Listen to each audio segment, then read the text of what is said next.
Here we go into the bottom of the 5th inning here, getting into the back half of this 7-inning ball game. As Jalen Ortiz steps up here to start off this inning. It'll be Ortiz, Corridor, and O'Hoppe as he fouls back the first pitch he sees. McSweeney on the mound, still in his 2nd inning of relief for the Baysox. We are all tied up at 3 apiece. Ortiz had a 2-run home run in the 1st inning as he takes the strike down and away.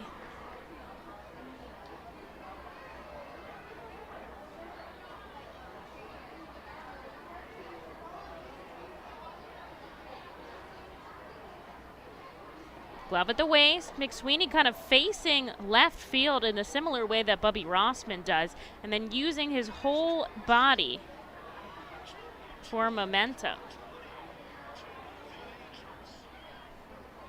Ortiz takes a pitch inside, 1-2.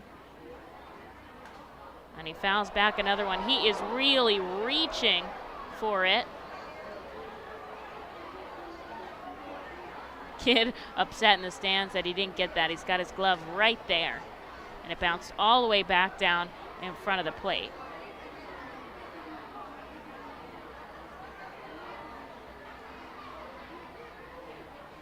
So Ortiz will get another one. He reaches again, and he only gets a piece of it, a pop-up down the first baseline. Stepping into foul territory is Dashbach, and there is out number 1.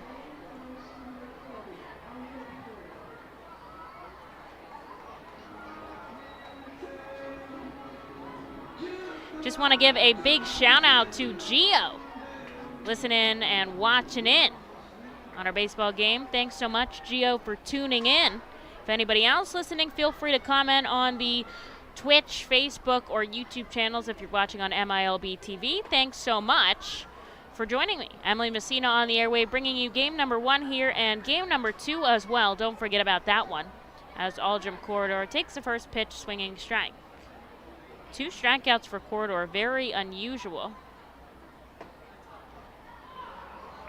As he takes another strike. 4 pitches in relief here. Sat down the Fightin fills the 4 that he's seen. He goes outside to Aldrum, and now the count is 2-2. Tied at 3 apiece. Both teams have 6 hits too. Who is going to get on the board first? Everybody that comes to the plate is the go-ahead runner. Corridor sends this down the left field line again. It is a foul. That was pitch number 6 of the at-bat. That's actually going to prompt more balls from the bat boy as he has to bring down some more. Infield back on that outfield grass line. The outfielders can't be too far away from that warning track, maybe 6 or 7 feet. For the lefty, Corridor, who chases inside and strikes out for the 3rd time a day. And there's out number 2 here for Logan O'Hoppe, looking for some action. O'Hoppe walked his first time up, then popped up to the first baseman. See if he can get something going with 2 outs. Got that new walk-up song on. It's been helping him out quite a bit.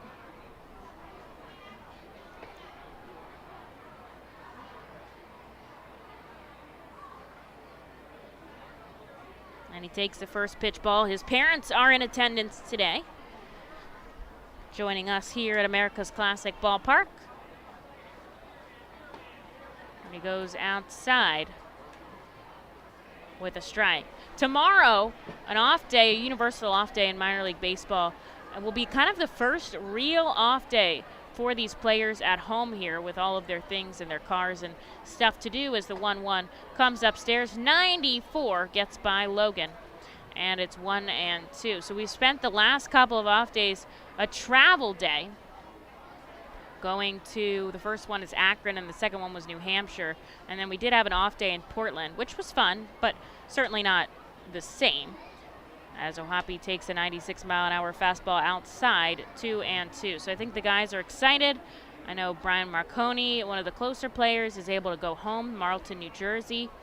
Akami told me that he doesn't like to go home as much during the season if he can help it, because he just really wants to stay in baseball mode, baseball rhythm. And I think everybody has a difference. Some people really want to get away. Some people, you know, like to stay in that baseball mode, but to each their own. And we got a couple of local guys here as Ohapi calls a timeout. He will step out of the batter's box and step back in.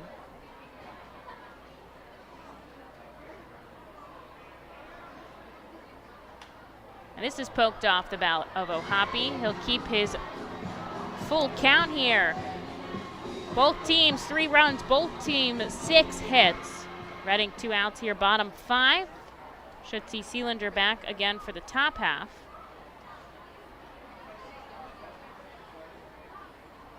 Here's the payoff pitch. A ball in the dirt is ball 4. So Ohapi walks for the second time today.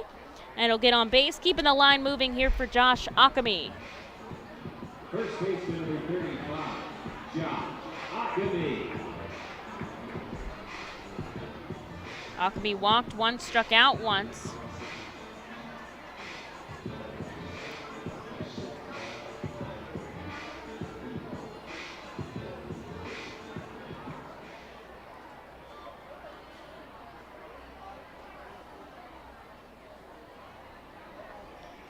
McSweeney, glove at his chest. Ohapi shifts off the bag, and Josh takes a ball inside. Hop does have 3 stolen bases on the season. Wendell Rijo still leading the team with 7, and he has been on the injured list for quite a while with his wrist. Back to May 5th, so 10 days. Who's going to catch him? Will it be the catcher? As Hanley frames a pitch really well and turns it into a strike. With 2 outs, of course, Ohapi will be running on contact. Righty on lefty matchup here for McSweeney. Ohapi going, the pitch in the dirt, and it gets past the catcher, Hanley. He's going to try to take third. This is risky. Here's the throw. He dives in safely. Want to talk about heads up base running. He slid into second, did a 360, and then kept running to third. I think the first one will go in as a stolen base and the second one as a wild pitch. Thank you to my official scorer, Dick Shute, for telling me stolen base and then wild pitch. So we had that on the nose there. But either way, the go-ahead run 90 feet from home plate here as Akami in the lefty batter's box. The 2-1 pitch in the dirt. It does get by Hanley, but he's going to hold up, and the right call because it didn't get very far behind him.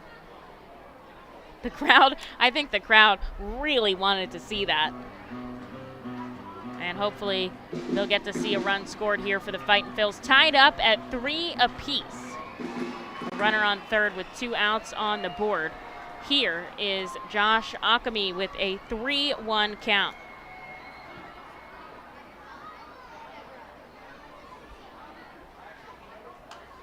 Connects on a pitch, he fouls it back, and now the count is full. With 2 outs and runners in scoring position, Josh Akami batting .269. 3 doubles and 2 home runs, 10 RBIs. That's not bad. Can he add to that?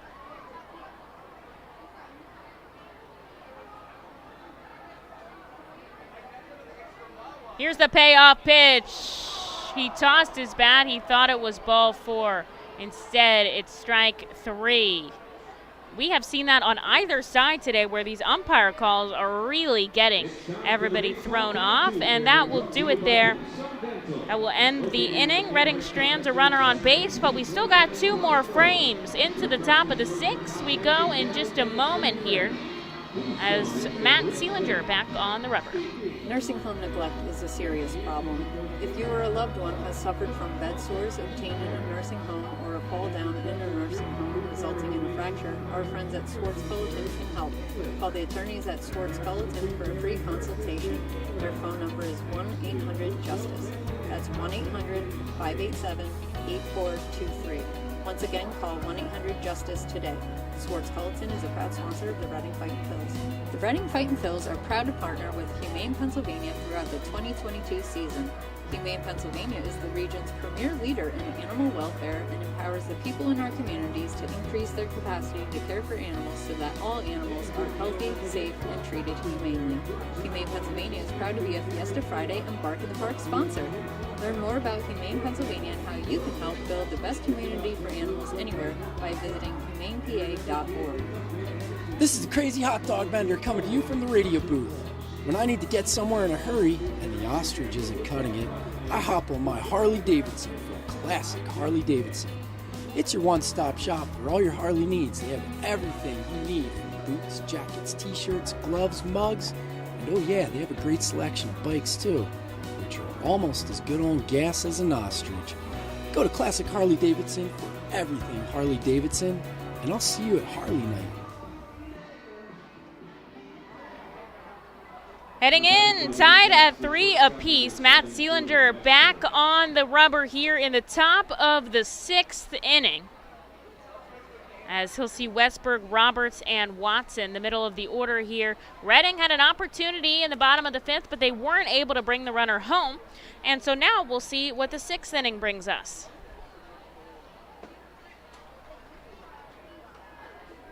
Seelinger allowed a hit in the 5th, but he stranded him on. So we'll see what he can do in his 2nd inning.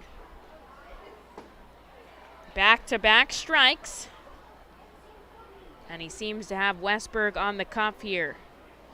Did have a double in his last at-bat. That was against MacArthur.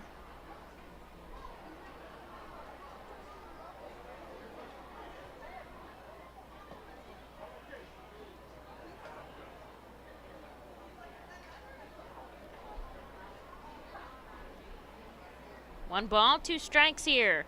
Seelinger, glove at the chest, pumps his left leg. Takes a step back, big kick, and he fires high. Fastball 93. Gets Westberg down swinging, and there is out number 1. Designated hitter number 15, Cody Roberts. Here's the designated hitter, Cody Roberts.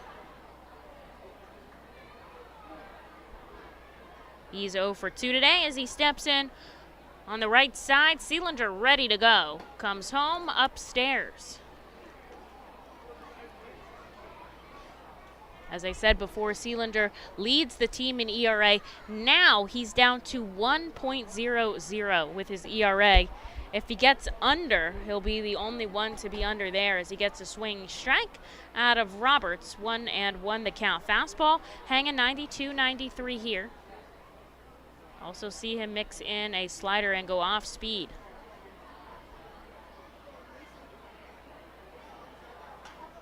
Goes again with the high fastball, 94 this time, as he gets Roberts to foul it back. That's good enough for strike 2.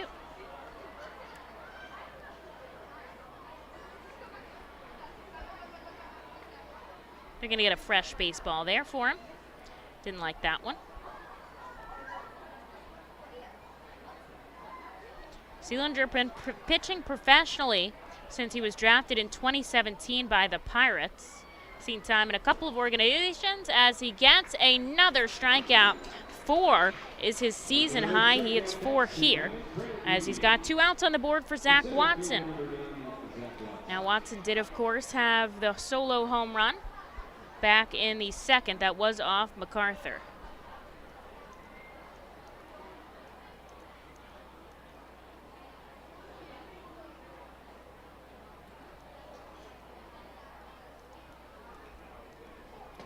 Big swing and a miss, 93. He's dropping his off speed down to 85 on that breaking ball. That's how he got Roberts to strike out Singing. Then he goes some high heat with Watson for strike number 1. Both teams 3 runs on 3 hits, top of the 5th in a 7-inning contest. And he goes again with the upstairs fastball for strike 2.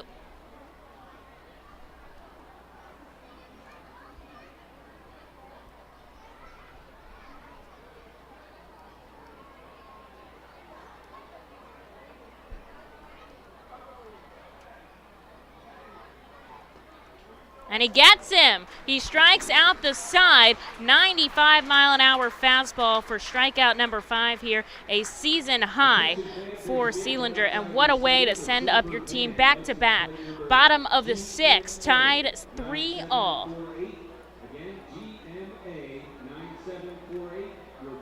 There you are in the great wide open when you hear it. Dinner time. When you're hungry, you're not going to let 5,000 feet of mountain get in your way. And if they try, that's what Kia's lineup of exceptionally capable SUVs with available all-wheel drive is for. The Telluride, Sorento, Sportage, and Seltos are how you know we take this pretty seriously. The SUVs and the dinner. Hurry into your local Kia dealer today. Kia, movement that inspires. Visit kia.com for details. Always drive safely. Feasers Incorporated, a family-owned, full-line food service distributor located in central Pennsylvania. Services restaurants, sporting facilities, theme amusement parks, healthcare facilities, educational facilities, and other institutions throughout Pennsylvania and the Mid-Atlantic region. For over 100 years, Feasers and its employees have committed themselves to making customer service their highest priority. Feasers works hard to provide customers with the products they require, delivered by their helpful fleet drivers. Feasers is large enough to serve and small enough to care. For more information, call 800-326-2828 or Feasers.com. The Reading Fightin' Phils are proud to partner with the Berks County Mental Health and Developmental Disabilities Program. Together, we are striking out the stigma in order to raise community awareness about mental illness and the prevention of suicide. With 3 simple words, "Are you okay?" the hope is to begin a conversation to show Berks County that we care. Suicide affects and hurts everyone, but help is here, and we'll work together to help raise awareness about suicide and identify what we can do as a community to prevent it. People in need of assistance and support should call Crisis Intervention at 610-236-0530. That's 610-236-0530.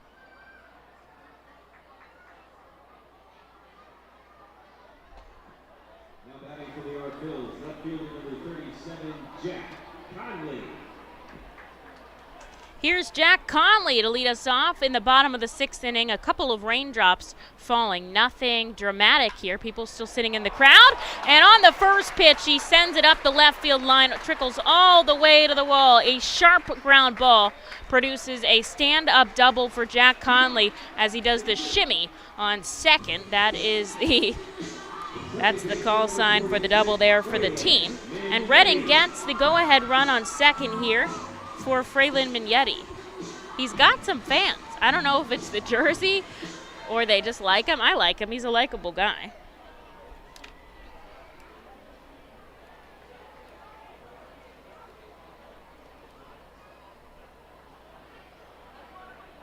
So Mignetti's going to try to go for the bunt. He misses the first pitch, but I believe it's a ball.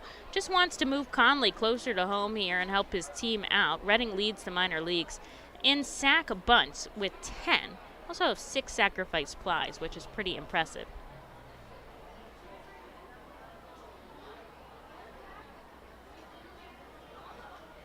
Pop this bunt, and there's strike 1.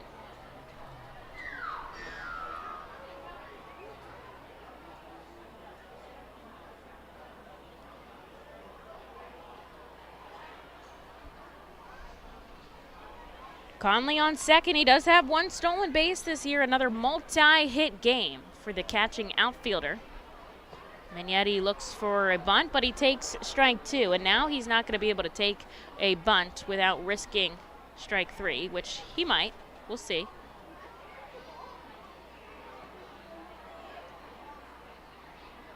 Puts the bat on his shoulder here. 1 ball, 2 strikes. Just trying to get Conley over. Here's the pitch. And it's a ball. A call from the Alvernia University Golden Wolves bullpen as McSweeney hands the ball over to Rico Garcia, who we saw earlier in the season. He was nothing but dominant. Now, he does have big league experience, so tough to get by, but if you can, really getting the job done. Mignetti holds off on another pitch down and away, and suddenly the count is full here to a guy who was down early. Adjusting his batting gloves. Garcia glove behind his waist. Now he comes set. Up at the chest. Doesn't care about Conley. He's coming home. The payoff pitch in the dirt, and this time it really is ball 4. So Mignetti's going to jog down to first And here is Sal Gazzo with 2 runners on and nobody out. Shortstop number 7, Sal Gazzo. Just looking to move them over. I wouldn't be surprised if he tried to lay down a bunt here. We've already seen him try to do it in this game. Can he try again just to shift the runners over here? Bottom of the 6th, tied at 3. This is just a 7-inning contest. He lays down a bunt, but it pops it into the stands for a foul ball and strike 1.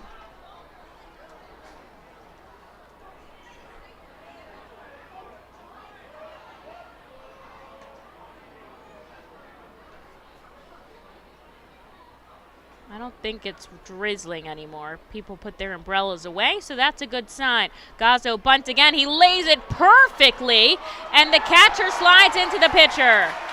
They're not able to throw it down to first, and Sal, with a bunt, has not only sacrificed himself, but gotten himself safely on first.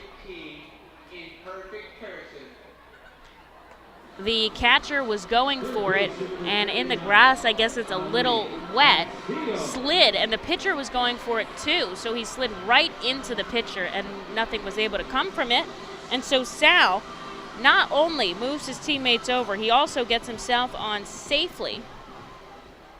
I think that'll just go in as a hit.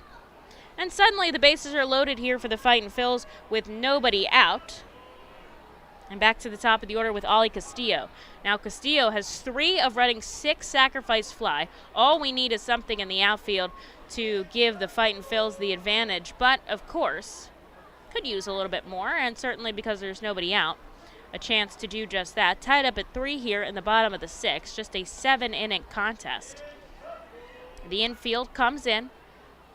Here to Castillo. Drives it foul. There's strike 2.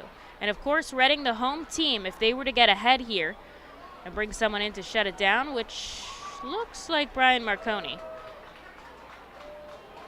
we could get through this without the bottom of the 7th. But first, we have to get there, just being futuristic. Castillo down 0-2. Bases loaded, nobody out. Here's the pitch from Garcia. Grounded foul. The crowd is so excited here. They're oohing and ahhing with every pitch. Good crowd here at the ballpark. Would love to see Reading get on top here. They have such an opportunity.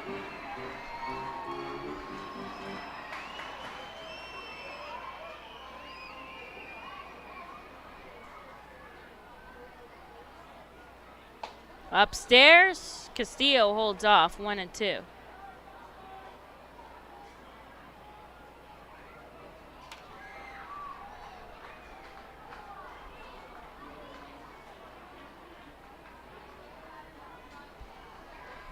Garcia getting the signs. Bases loaded. Here's the 1-2 in the dirt.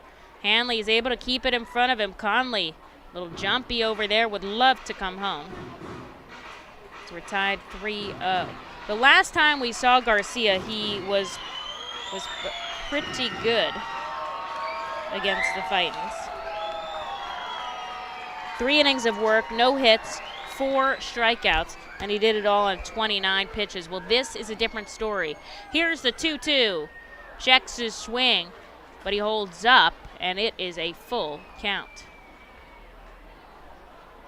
Nowhere to put Castillo. The base is loaded. That's Conley on third, Mignetti on second, and Sal Gazzo on first.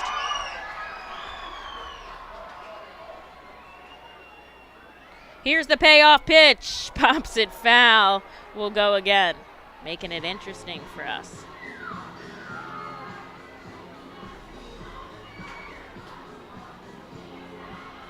Staying alive, playing on the speakers now. We're all tied up at 3. Bottom of the 6th inning. A 3-2 count. The payoff pitch. He fouls it back. We'll go again. Pitch number 9 impending.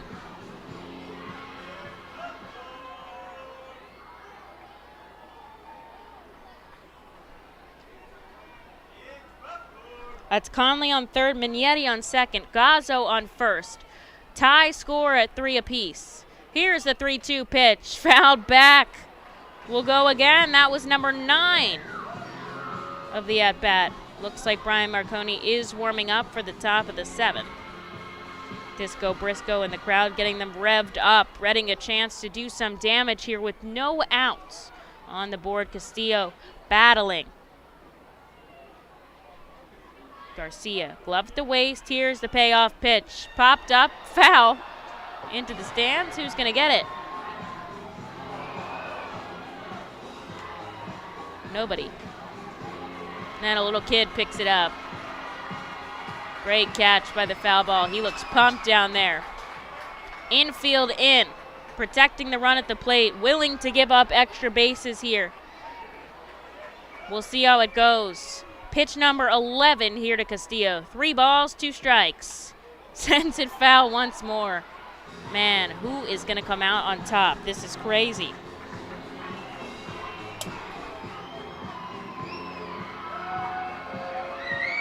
Once again, they have to get more balls as the crowd roaring here. This is the moment for Reading. Bases loaded, nobody out. Again, the payoff pitch, fouled back. Number 12. This is where you start to get tired here. This is where your swing, speed matters. Keeping up with the ball, and he's just getting a piece of it. And he can drive it at least to the outfield to score a run. Even a ground ball. The 3-2. Down the first baseline. They're going to step on the bag, but they can't turn 2, and that'll score a run as Reading leads 4-3. Conley comes over in all that battle. Castillo out on top. He drives in a run. And here is Simone Muzziotti with just 1 out on the board. Surprised they didn't try to come home there. I think they could have gotten the force out at the plate, but they didn't do it. And on 13 pitches, Ali Castillo beats Rico Garcia. And Reading leads 4-3. Everyone else shifted over, so Mignetti at third and Gazzo at second. 2 very speedy runners. And Simone Muzziotti, who's already had a 2-hit day, will come up to the plate.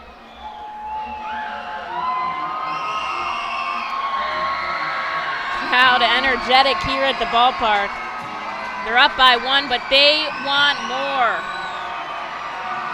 Reading has been absolutely ridiculous with runners in scoring position lately. It's been awesome to watch. I mean, they figured it out here. Muzziotti fouls back the first pitch he sees for strike 1 after a mound visit from Josh Conway to his pitcher Garcia. There's somebody warming up in the bullpen.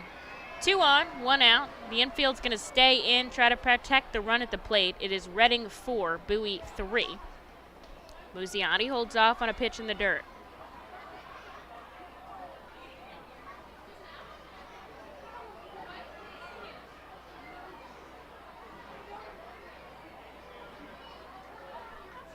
After Muzziotti will be Jalen Ortiz, an Aldrum corridor. Tough part of the lineup for the Baysox. Great for the Fightins. Here's the 1-1 fouled back in the netting behind home plate. 94 still off of Garcia. He does have high velocity. But Reading's been taking advantage of that by pushing the ball. 1 ball, 2 strikes here to Muzziotti. 1 out on the board. Still 2 runners on here, bottom 6. And there's one inside, 2-2.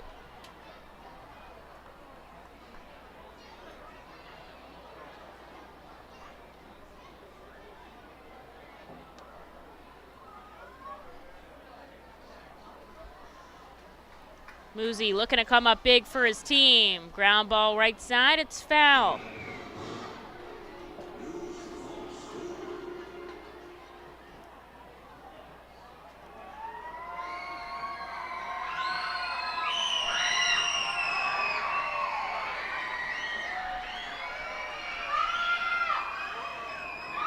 Leaning over, getting the sign is Garcia from his catcher, Hanley.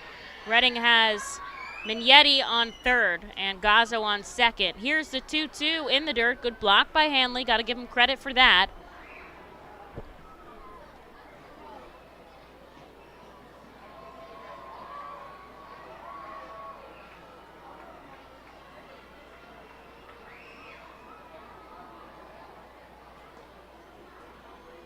And we'll go again.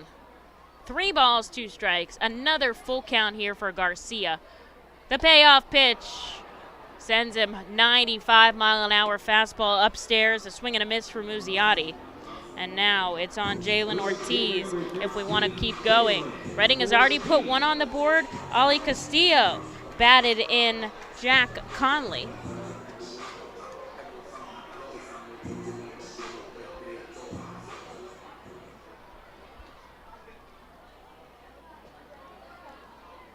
And now they're going to have a pitching change here. So we will take a break. Reading still has 2 on, but 2 out now. Bottom 6 looking to get some more damage done. They lead 4-3. The Enersys Power Alley Pub features a 2.5-hour all-you-can-eat buffet, private bar with bartender, 2 rows of seats, bar stool seating, and 4 cafe tables. The pub provides your party a private area to enjoy the ball game away from other fans. The Enersys Power Alley Pub may accommodate groups of 40 to 60 people. Enjoy socializing with your group and watch the game with a unique vantage point. Highline Merchandising, formerly Textiles, is your local small business company that provides screen printing, design, and merchandising services for local, national, and international businesses, bands, shows, and festivals, including 7-time Emmy Award-winning show Schitt's Creek and Unsolved Mysteries. Visit our website at highlinemerchandising.com. Celebrate the history of our national pastime at the National Baseball Hall of Fame and Museum in Cooperstown. See priceless treasures that will bring your baseball memories to life. Connect with events that have shaped and changed the game and our country. Our stories to tell, your memories to share. Plan your family visit today at baseballhall.org. See you in Cooperstown, where the journey becomes legend.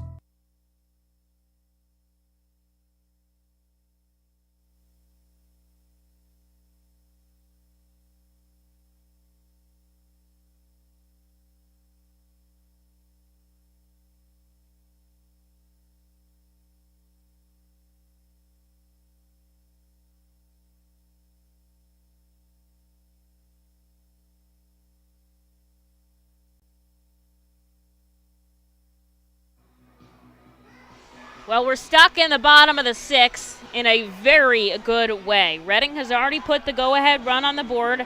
A ground out by Castillo with the bases loaded scored Jack Conley. Reading still has 2 runners on, Mignetti on third and Salgazzo on second. There are 2 outs here, but guess who's up? It's Jalen Ortiz, and they're going to intentionally walk him. You're kidding me. I mean, I wouldn't want to face him either, but dang. That says a lot about him that they're willing to load the bases here with 2 outs for another power hitter, Aljam Corridor. Now, he hasn't been hot today. He's 0 for 3 with 3 strikeouts. But I honestly, personally, I just think that means he's due up. He's due for a base hit at least. He's due for something. He is been an incredible force in the Fightin's lineup in these past 2 weeks. And he's batting in the cleanup spot for a reason. He's got the bases loaded. There are 2 outs on the board.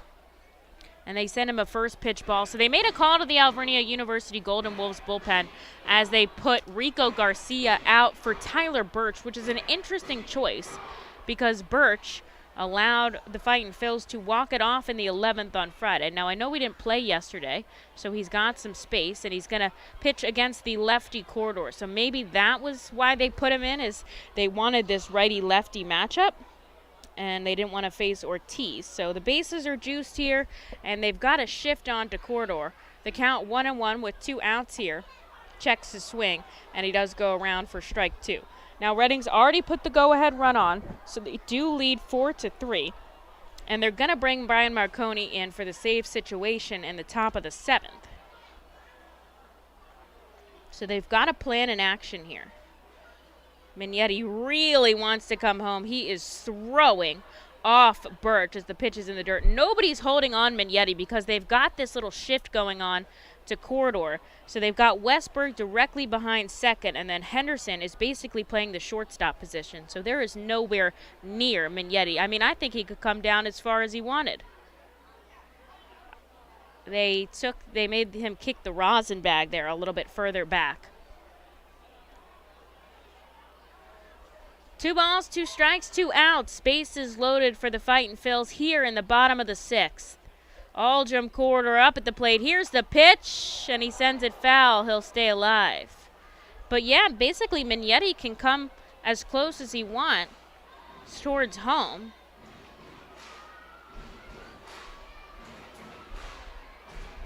And if anything gets past Hanley, you know he's there. They intentionally walk Ortiz down to first, so corridor up at the plate here. With the bases loaded in the bottom of the 6th, we're up by 1. Want some more. Here's the 2-2. Outside, it's ball 3, and the count is now full. There is no place to put Aldrum here, and after him is Logan Ohapi. Risky move by walking Ortiz to load the bases. Obviously, he's on fire now. So with 2 outs, runners going, the payoff pitch drilled high. It's going to come into the stands. It's going to hit the roof. And there is a foul ball.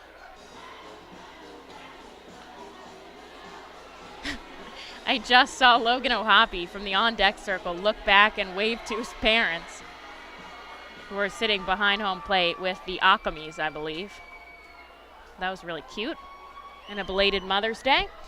Back to the game. The bases loaded. 2 outs on the board. Corridor in the lefty batter's box to the righty, Tyler Birch.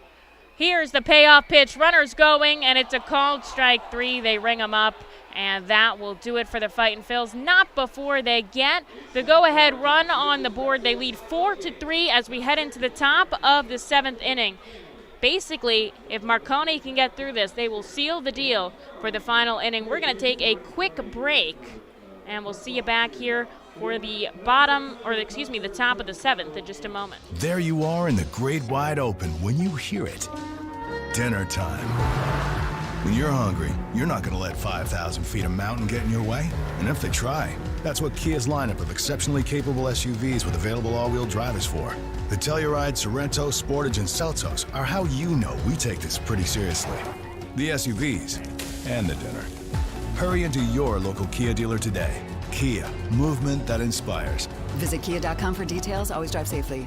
Feasers Incorporated, a family-owned full-line food service distributor located in central Pennsylvania. Services restaurants, sporting facilities, theme amusement parks, healthcare facilities, educational facilities, and other institutions throughout Pennsylvania and the Mid-Atlantic region. For over 100 years, Feasers and its employees have committed themselves to making customer service their highest priority. Feasers works hard to provide customers with the products they require, delivered by their helpful fleet drivers. Feasers is large enough to serve and small enough to care. For more information, call 800-326-2828 or Feasers.com. The Reading Fightin' Phils are proud to partner with the Berks County Mental Health and Developmental Disabilities Program. Together, we are striking out the stigma in order to raise community awareness about mental illness and the prevention of suicide. With 3 simple words, are you okay? The hope is to begin a conversation to show Berks County that we care. Suicide affects and hurts everyone, but help is here, and we'll work together to help raise awareness about suicide and identify what we can do as a community to prevent it. People in need of assistance and support should call Crisis Intervention at 610-236-0530. That's 610-236-0530.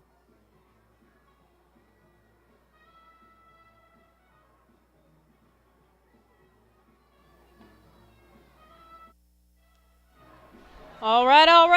Here we are, top of the 7th inning. We make a call to the Alvernia University Golden Wolves bullpen as Matt Seelinger hands the ball to the closer, Brian Marconi.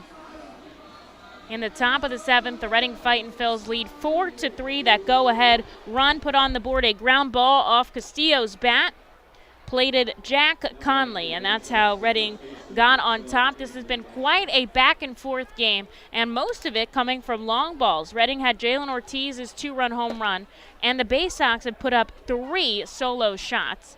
As Marconi, you'll see Andrew Dashbach and send him a first pitch strike. It'll be Dashbach, Hanley, and then back to the top of the order with Haskin. Now, this is game 1 of a doubleheader, so it's just 7 innings long. As Marconi gets a foul ball back, he's down 0-2. Game 2 will start approximately 30 minutes after the first pitch time, so we will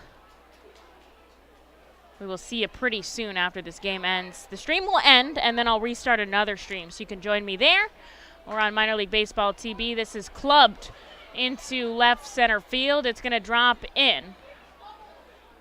And the Baysox start off with a base hit from Dashbach, and they get the go-ahead runner on first. Now, Marconi has been very successful this year for the Fightin Phils. He's got a team-leading 5 saves as they make a pinch running change right now. Coming into the game to pinch run is A.J. Garaffanino, who came onto the roster yesterday for Dylan Harris, who went up to Triple-A. So Garaffanino is coming in to pinch run here for Dashbach as Hanley steps into the plate. So back to Marconi. He's second in the league in saves with 5. And he's also been very impressive, obviously, last year, but this year as well. Just a 3 ERA, giving up just 4 runs. Ground ball, right side, it gets in the gap. Gets in the hole. Ortiz can't find the ball, and he slides in the dirt. It gets past him.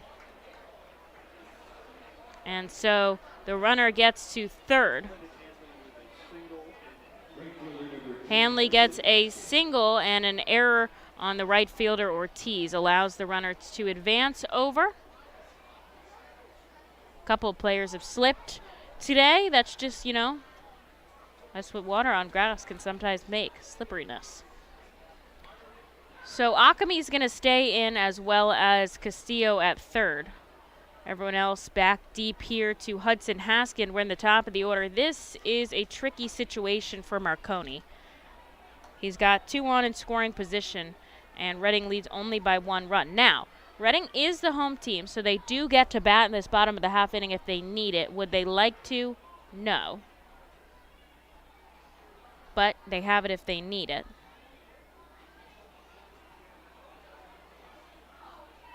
Marconi gets the sign from Ohapi.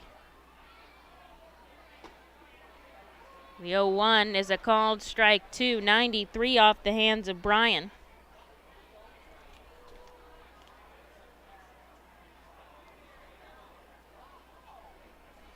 The lefty bends over at the waist as he tries to get the signs. Now he comes set on the first base side of the rubber. He has his back to third. So he kicks and fires home, and he gets him out swinging. Marconi picks up a huge out number 1 as he strikes out Haskin. And he'll face Gunnar Henderson and Joey Ortiz here, which is a hard part of the order. But Henderson 0 for 3 today. I bet there's a rainbow somewhere, because it looks like there could be a rainbow with the way the sky is looking, that little drizzle, and now the sun's peeking back through the clouds. Lefty-lefty matchup in Henderson. He'll see him an off-speed pitch for strike 1, brings 93 all the way down to 75, which can't imagine what that looks like to see.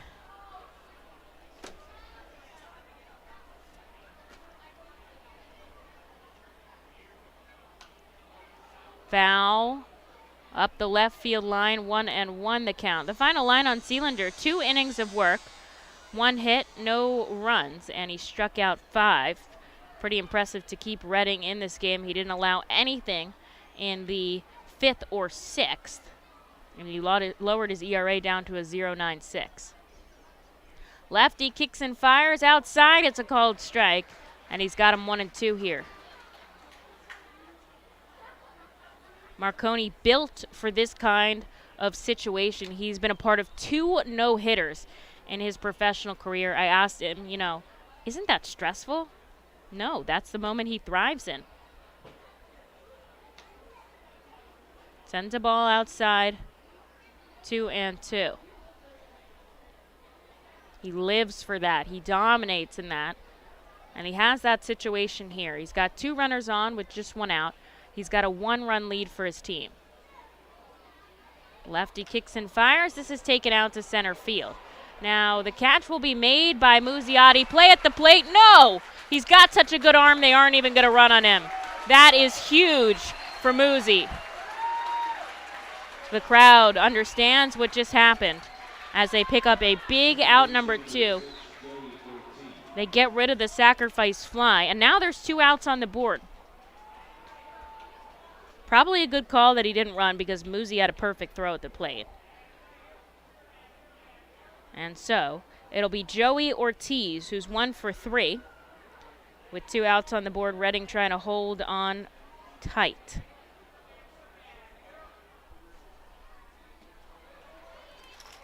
First pitch ball down in the stone. Marconi does have first base open, but looking to seal the deal here. The Baysox led off by a hit with Doshbach, and then Handley had a single as well on an error by Ortiz, who is seeing a lot of sun right now. They are in the outfield. Allowed the runners to advance both into scoring position. The sun peeking through the clouds right now. It's hitting center and right. Also a little bit in third and second. It's really coming in streaky, which is tough to make plays. Here's the 2-0. Way inside, the ball gets by O'Hoppe. The run is going to score, and they're going to tie it up. On a wild pitch, we're tied at 4 here. Top of the 7th, excuse me. Top of the 7th, we are tied at 6. Advancing over is Hanley to third. And with 2 outs, we're going to have to see the bottom of the 7th.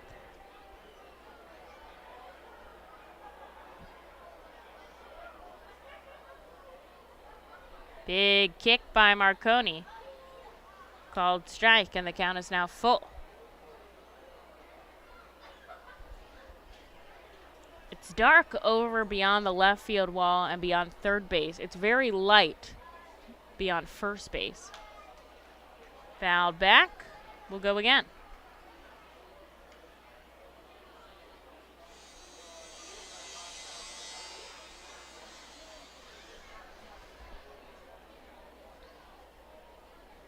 Ortiz in the righty batter's box. The go-ahead run on third. Tie ball game, 4 runs, 8 hits apiece. Marconi kicks and fires, gets it ripped foul by Ortiz, and he'll keep his count.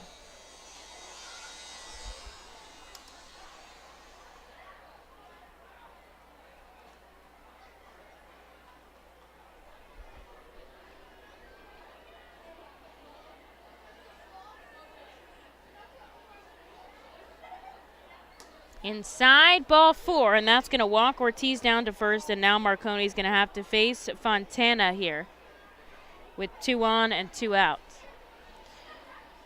Well, we knew it was a back-and-forth game in the beginning. Reading does it again, another back-and-forth contest. Reading 2 in the first, the Baysox counter with 2 in the second. Reading got ahead in the bottom half, and they led 3-1. In the top of the 4th, the Baysox put another runner on. Marconi gets a first pitch strike here to Fontana. Then it was tied 3-3. All the way to the bottom of the 6th inning when Reading put a run on, making it 4-3, and the hopes were high. But Bowie added one here in the top of the 7th, and we're stuck at 4-4. Now, Reading does have the bottom half to try to come back when they come back in the bottom of the 7th. It'll be O'Hoppe, Akami, and Conley as Marconi hits the strike zone on the outside corner. 2-1 the count here. Runners on the corners, so we'll have to be careful, and so will O'Hoppe. Here's the pitch outside, 3-1. He does have a base open, but I think he just wants to get his team back up to bat.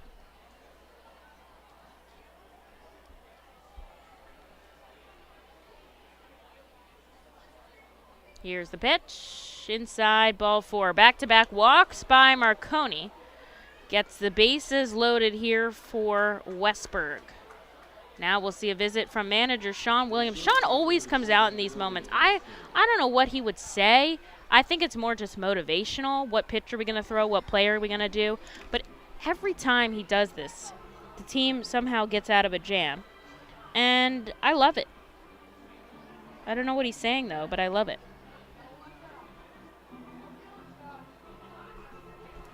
So let's check in the Lehigh Valley. See, he's already back. Whatever he's saying, it's real quick, real quick. He knows exactly what he wants. And Lehigh Valley leading 7-5 as they, I think they won that game. Game over. Very exciting for the Iron Pigs. We'll check in on the Phillies score in just a moment as Marconi here to face Shane Fontana with the bases loaded and 2 outs. He sends him a first pitch inside ball. Phillies lead 4-3. They're in the bottom of the 9th down in L.A. Aaron Nola, 7 innings of work, just 2 earned runs, which is crazy. Crazy good. Marconi. This is shot down the left field line, but it's foul. And that'll work for a strike. So the Phillies just have to get through the bottom of the 9th to get out of that game and take the win as they come home back to the East Coast. Bases loaded here, 2 outs. Marconi with the 1-1 gets another foul ball out of Fontana, and he's ahead in the count. It's Hanley on third, Ortiz on second. Excuse me, that's Fontana on first, and Westburg up at the plate.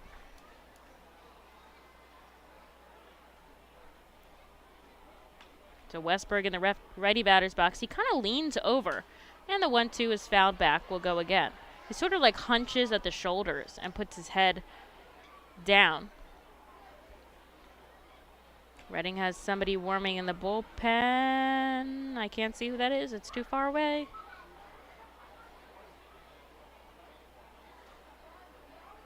Do or die situation for Brian Marconi. Here's the 1-2. Gets him. A called strike 3, and he strands the bases loaded here.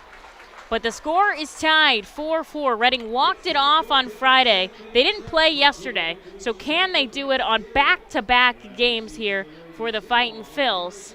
In just a moment, bottom 7 after stretch time here at the ballpark, tied at 4. The Fightin' Phils know who to call for trash and recycling services.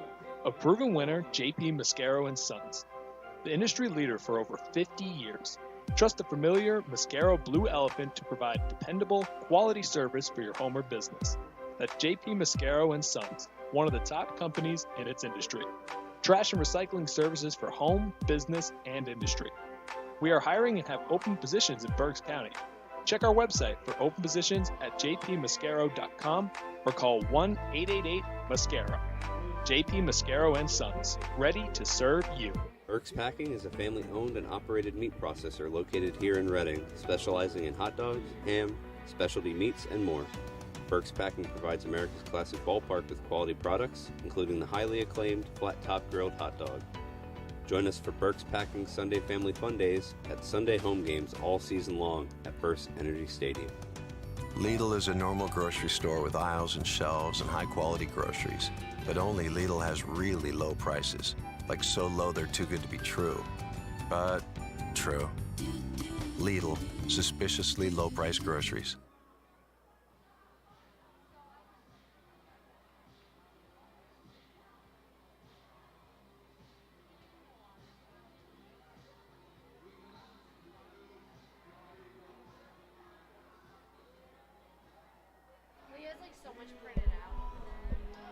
All right, another opportunity for the Fightin' Phils to walk it up. We're tied at 4 apiece here. Both teams have 8 hits. It'll be Logan O'Hoppe, Josh Akami, and then Jack Conley here in the bottom of the 7th inning. Game 1 of a doubleheader.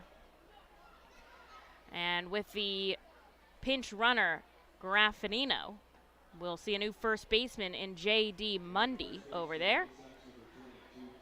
And so Mundy, the only defensive substitution here, as Logan O'Hoppe will face Tyler Birch, and I'll see him a first pitch strike. Now Birch, a very interesting choice here, as he was the one who allowed the walk-off hits on Friday that allowed the Fightins to win 11-10.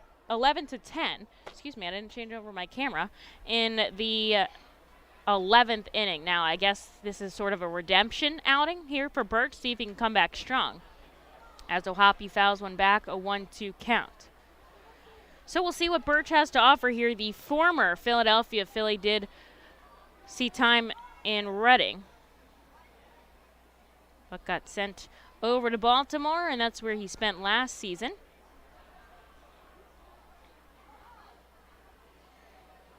Looks down, gets the sign from his catcher. Now he comes home. O'Hoppe stays alive with a foul ball back. So Birch originally signed a minor league contract with the Philadelphia Phillies in 19. Made it all the way to Jersey Shore in 2021. And right before he was going to come here, he was traded for Freddie Galvis of the Orioles on July 30th. And then when he was with Bowie, he finally made it to America's Classic Ballpark with another team, as O'Hoppe takes a ball outside, 2-2. Anybody that comes to the plate here represents the winning run, as these teams are tied by 4, and this is just a 7-inning game, so technically like bottom of the 9th. I'm using air quotes. Here's the pitch. O'Hoppe takes this out to left center. Get out, ball! He does it! Logan O'Hoppe walks it off with a solo shot in front of his family here. And the Fightins win 5-4. They've walked it off against Birch twice now, which is crazy. And O'Hoppe gets the big win. Oh, the dumping of the Gatorade. What a win for the Fightin' Phils, as Logan O'Hoppe, the number 5 prospect, walks it off. What a hit. Oh, his family's so happy. He's so happy as the team down there gets the job done. Now, fans, game 2 of the doubleheader set to start in 30 minutes. The Fightins take game 1. 5-4 in the bottom of the 7th inning. So game 2 is set to start in 30 minutes. Check our website, check our social media. For that time, I'm going to go talk to